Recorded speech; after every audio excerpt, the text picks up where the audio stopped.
Welcome to my channel.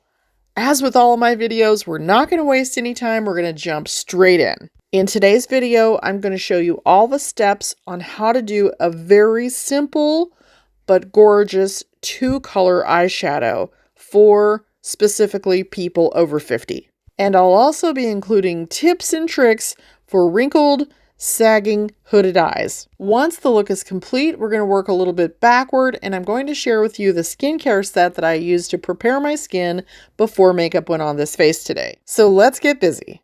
Even though I'm just focusing on the eye look today, I wanted to show you really quickly in the background how I did the rest of my face prior to starting. As always, all the links will be in the description. The first thing that I'm going to do is prep my eyelids with a little bit of the new Jane Iredale liquid concealer. When I'm going to do any kind of really pretty eye, I always want to prep my eyelids so that I can conceal any discolorations before I put the color on. That way, when we apply those colors, they're going to pop. Let's grab that beautiful cranberry color.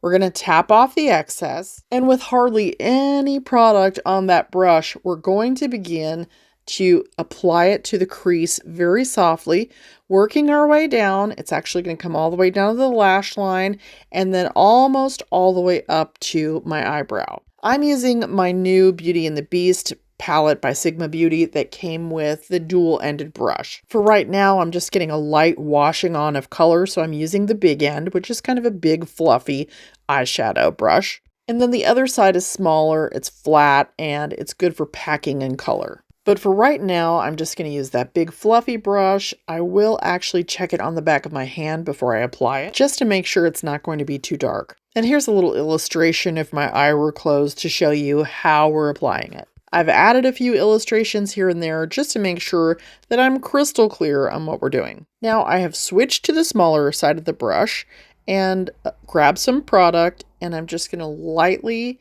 apply that above my crease. This is in the flesh that kind of hangs down over my eyelid. Then we're going to begin adding more color on the second half of that movable lid. And this is really going to start to create a shape. Just like in the illustration, we want this to be about halfway shaded on the outside. And before I forget, I'm not going to be using any eyeliner, so I'm going to use that same color and softly sweep it under my eyes in lieu of eyeliner. This is still going to frame my eyes, but I do not want to use an eyeliner because it typically is going to look way too harsh. Harsh on me equals older looking. Now we're basically going to repeat the same steps a couple of times until I get the color right. It's better to go slowly and carefully and do it right the first time than to slap it on and then have it be a mess. Just keep applying those very light colors until you get the intensity that you're looking for. I guarantee you can get as much drama as you want out of your makeup by going slowly with light applications. Now, if you have a hooded eye like I do, I recommend looking straight ahead into the mirror and applying the eyeshadow directly above where your open eye is. We do it this way because if you don't get it high enough on your upper lid, it's actually not going to show up when you relax your face. So if you relax your face and your eye makeup disappears, go ahead and apply it softly above until you can actually see it and it frames your eyes when your face is completely relaxed. We are going to add just a little bit more color on the exterior part of my movable lid now. Then we're going to finish up the eye look with some lashes, and then we're going to come back in with that second color. So basically what we're doing when we're applying eyeshadow is we're contouring the eye. And remember, contouring just shows where the light and the shadows are. So now that we have a nice new shape, let's go ahead and get some lashes on. Once the lashes are on, we'll come back and do that second color, and it's only going to take a minute. I just bought these. These are called the Catrice Dear Universe 3D False Lashes in CO2 I'm Curious.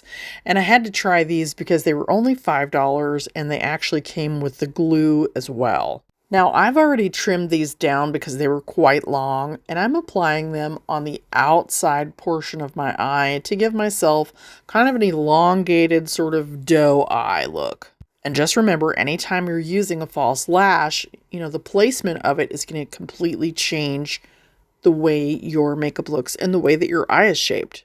If you've never applied false lashes before and it's something that you'd like to learn, I definitely recommend checking out my playlist entitled False Lashes.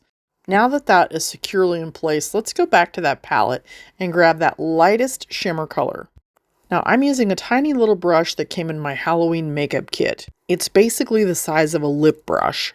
And the idea here is to add that shimmer right on the inner side of our movable lid and then slightly blend it toward the middle. Doing it this way just gives us that beautiful dimension look. Now notice how I'm looking down into my mirror. There's a good reason for that. Because I have a bunch of little tiny wrinkles on my lid, I want to make sure that when I'm blending, everything is going in between those wrinkles. We'll come back to that, but really quickly I'm going to clean this up. I just sprayed my soft concealer brush with a little bit of setting spray. Now I've already got a little bit of makeup on my face, so that's just going to thin it out around my eye and then help it set the concealer that I'm about to put there. And I'm going to grab a little bit of my new favorite Jane Iredale liquid concealer, and I'm just going to softly buff this around my eye. This is brand new and I am completely in love with it and have abandoned all of my other concealer for this. It's very versatile. It evens out the skin tone. It's very weightless, it's buildable, and it's just this beautiful soft matte finish. I really fell for this like a ton of bricks when I tried it last week as a foundation. Okay, quick tip right here. Instead of swooping that up and just making it like a straight line, pat your concealer and overlap your eyeshadow a little bit. And instead of getting that straight, harsh line, you'll get a nice, soft blend. And then I'm just going to take that and blend it right onto my cheekbone, putting it right on top of my cheekbone so that my cheekbone is more pronounced and just pops a little bit. Now, this is important. Look down onto your mirror. Raise your eyebrows if you need to and look at every little crevice on that eyeshadow.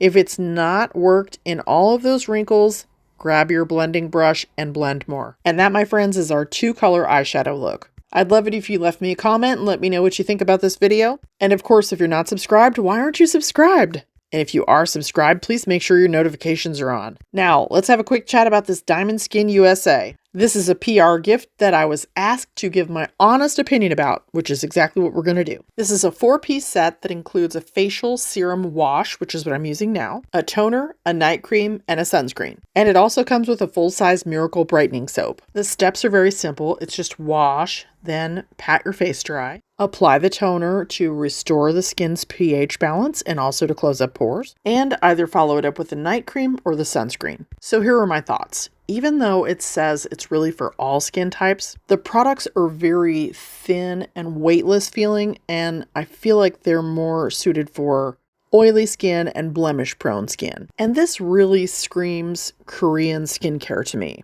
Even though it says it's made in the US, it feels like Korean skincare. And it looks like all the products have niacinamide in it. So the whole set is about brightening your skin, again with the Korean skincare feel. Which, don't get me wrong, I love Korean skincare. I think it's phenomenal. And here's my only real complaint. There's just not very much information on their website about the products. And I wish you could see the ingredients better. Because I really wanted to take a deep dive into the ingredients in these, and I wasn't able to because there's not enough information on the website. All in all, I thought it was a decent set, and I'm definitely going to be giving this to my teenager who does have acne-prone skin. As for the brightening bar soap, I actually kind of like this. I put it in the shower today and tried it. It also has niacinamide in it, so I will definitely be using that on my arms where I have a lot of dark sunspots. It has a nice light milky scent and it leaves the skin squeaky clean. They did give us a discount code for this if you'd like to try it. And that concludes my honest review. I sure hope you enjoyed the video. Stick around and watch more.